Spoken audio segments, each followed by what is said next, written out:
Hello, this is a quickie video response to a short tag video that Jess put me in. Jingleheartart.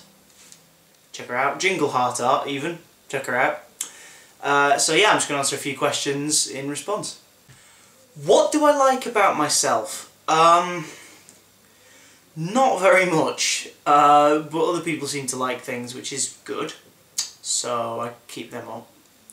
Actually no, I tell a lie, I do quite like the fact that I can't seem to act completely normal.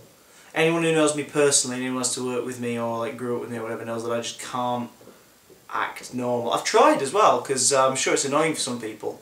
It's definitely annoying for me, but yeah, I just can't act normal. I quite like that. I like the fact that I can walk into a shop. It's a great example. My girlfriend loves it. My girlfriend Lucy. We were in Boots, I think, and she was picking up either a lipstick or something rather than that. I was sort of stood near the lipsticks, and a sales assistant came over and said, "Can I help you?" to Lucy, and I went, "Yeah, I just can't find my shade." It was just one of those little moments where I thought it was perfectly normal to sort of say that, but Lucy started giggling, and the woman sort of looking at me like, right, okay. So yeah, I like the fact that I can say things like that and feel quite comfortable about it. What part of my body would I change if I could? All of it. No, tummy. No matter how many sit-ups I do, it always seems to stick out a little bit. Even when I was doing like the stuff in performing arts, there was always a slight belly. So it'd be nice to get rid of him, just so I could wear slightly nicer pants. But I'm quite comfortable with myself. But yeah, there are some nice pants out there that don't fit if you got a little tummy. Oh, actually, there's one thing I'd definitely change about myself. I'd change this, my hair, because it's really, really. I mean, look at that. There's the Jedward going on there. It's really thick, which is great for styling, but if you get up in the morning, you've just woken up and you have like, say like you've overslept and you've got 10 minutes to get to work, you have to set off. And your hair, when it's as thick as mine, whatever shape it's in when you wake up, that's the shape it's going to stay, because you've spent about 8 hours sleeping on it in that shape and it won't want to change. So because of that, I hate my hair. Even if I cut it short, it grows back quite quickly. I like it long, and I like leaving it scruffy, but I don't like the fact that if I lie on one side and wake up in the morning it's all out here, but here this side's flat and slick. I get very upset with that. So yeah, I'd change my hair. I'd make it someone else's hair. What do I have a fear of? I'm going to go for the classic. It's spiders. I'm getting over it. I've never been an arachnophobic. I'm certainly not arachnophobic, but I am mildly, because they do really scare me. It's the movement that gets me at first, especially when you get those big house spiders that are literally, no, not joking, like 2 inches big, and they just scuttle across the floor. And when you're living on your own in a flat, it can be quite frightening, because I dread the day that I come across a giant one and have to deal with it myself.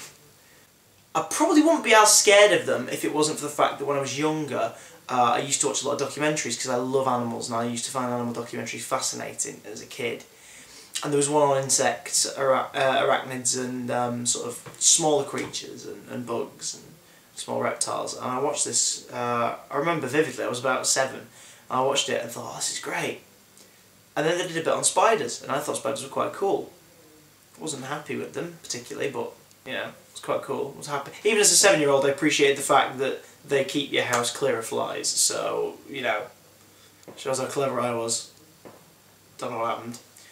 So yeah, I was watching this documentary, and all of a sudden, the documentary takes a turn where it starts talking about the spider's mandibles, its fangs, and it shows extreme close-ups, and not in a fun Wayne's World kind of way. We're talking, look at my like my 8 to 10 eyes and my predator style, And I think if I'd have seen that now for the first time, I'd be fine with it. Because, I mean, I've got Chucky and Tiffany back there, and I've got a face hugger in my living room from Alien. Which is a bit spider-like, actually. But yeah, if I'd have seen that now, I'd be fine with it, because I love horror films and other things that's been a bit weird. However, seeing it back then clearly put me off them, because I think I have the knowledge that every time I see a spider, that's what it looks like close up. Scary stuff. Ugh, just thinking about them is making me feel a bit icky, actually. Yeah. What's my favourite accessory? It's hands down, Gentle Peeps. It's my iPod, because I travel quite a bit. I travel into work, I travel from work, I travel back to Manchester to see family and friends. So I need something to keep me occupied on the journey, and it's my iPod. I recently got one of the newer ones, 160 gig. I've been loading it with films, cartoons, and songs, obviously. See what's on it now. I like a really wide range of stuff. Let's see what we've got. Oh, it's Newton Faulkner at the minute. Bit of Dream Catch Me from the album Hand Built by Robots. It's a very good album. Okay, I know an iPod isn't the accessory the question was probably looking for, but yeah. But neither's this. I love toys and gadgets and film stuff. It makes me really happy. It's my shoes. If I were a lady, I'm not saying all ladies like shoes, but it does seem to be quite a common thing. So yeah, but my favourite geeky accessory is these. I'm a huge Doctor Who fan, so it's always important to have. Sonic screwdriver. There's Eccleston Tennant one. Matt Smith one. With the old faulty production line that means the sound dies after about a week, but that's a good one. I like that one. This is my favourite one ever. This is River Song's one from the Silence of the Library, Forest of the Dead 2-parter. It's red and it's blue. I just think it's a really cool design. I like the fact it's got a little pinky hole, so you can hold it like that. It's very ladylike sonic screwdriver. I like that. What to say about me? And also, I love this one. I got this one at a London Film and Comic Con this year. It's a 4th Doctor style sonic screwdriver. I need to buy the 3rd Doctor one that's just come out actually, but this is a die-cast metal replica that has a basic sound effect, but it's like a Thomas the Tank Engine toy from when you were little. You could smack open a coconut with one of these things. It's rock hard. And very expensive, so I'm going to stop waving it around. That's a sentence I probably should never use on YouTube. Final question on this tag was one product you can't live without. I'm not going to avoid the beautification thing here. One product I can't live without is aftershave and deodorant. Mostly because aftershave is that perfect little touch when you're going out and you just sort of feel a bit... you just slap on a bit of dupe. Dupe's my favourite at the minute, the pink one. Really, it smells really fit. And deodorant, I'm a Lynx man. Africa especially.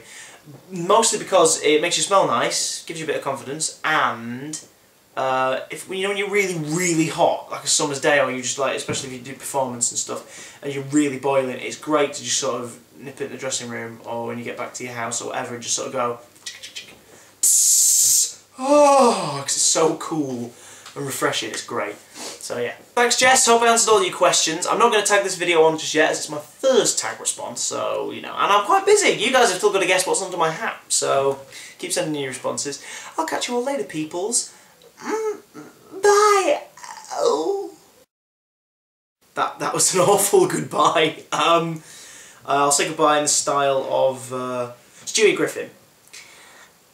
Right, to everyone out there, I'd like to say goodbye, you know, just throwing it out there, you know. I've not done this voice in quite some time, so it's quite rough. I could do it like Series 1, Stewie from the first series of the Family Guy when he had his lisp, and he sounded more like Rex Harrison. Yes, damn you vile woman, you've been peed my work since the day I escaped your wretched womb.